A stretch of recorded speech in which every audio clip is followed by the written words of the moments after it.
Hello, I'm Liam from Dental IT. I'm going to be talking to you today about MFA, that's Multi Factor Authentication. If you're watching this video, there's a good chance that you have been sent here by your company, which has or is going to enable multi-factor authentication for your Microsoft account. So what is multi-factor authentication? So multi-factor authentication means that there is an additional layer of security in addition to your username and password. Wow! You may have seen this with other contexts, such as Google or your Amazon account, where you receive a text in addition to your login to confirm that you are who you say you are.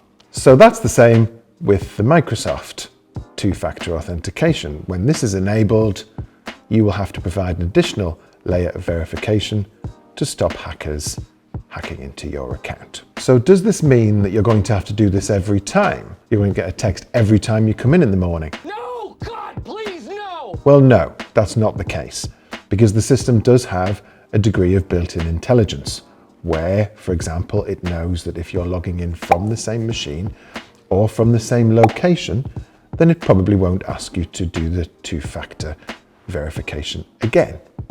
However, if you log into a different computer, it's likely that you will have to go through the additional level of security.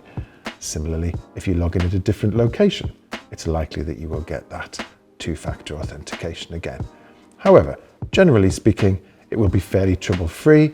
You will do this once at the start and then not have to do it again. Because we are talking about your Microsoft account, it is likely, however, that you will have to do this for each of your Microsoft products or applications and services that you use.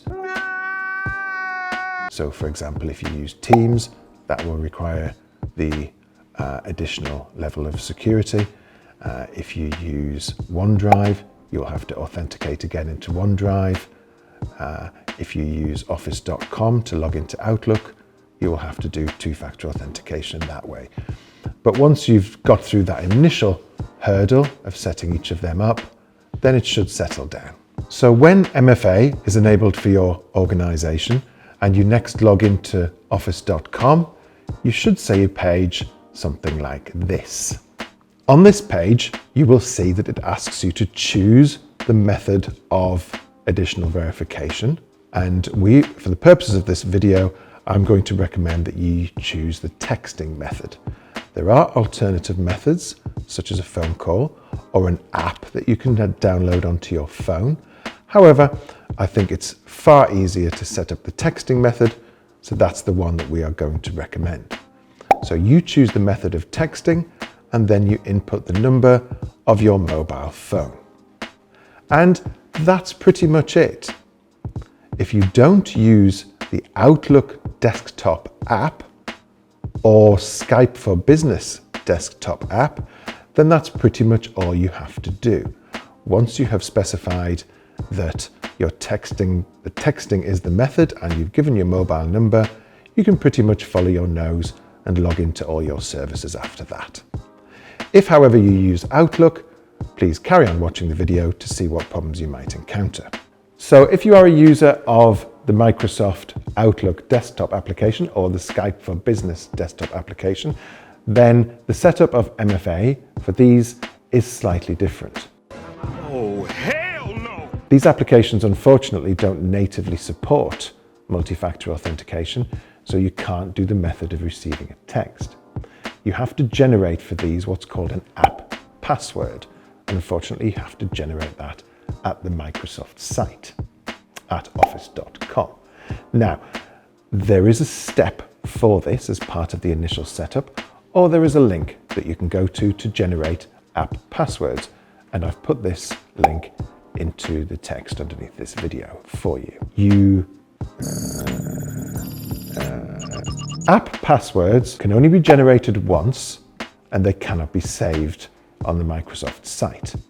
So it's a good idea, once you have generated the app password, to immediately put it into your Outlook pop-up window, and then you can save that and you won't get it coming up again. It's important to note, however, that there are a number of bugs in Outlook that may manifest themselves when setting up multi-factor authentication.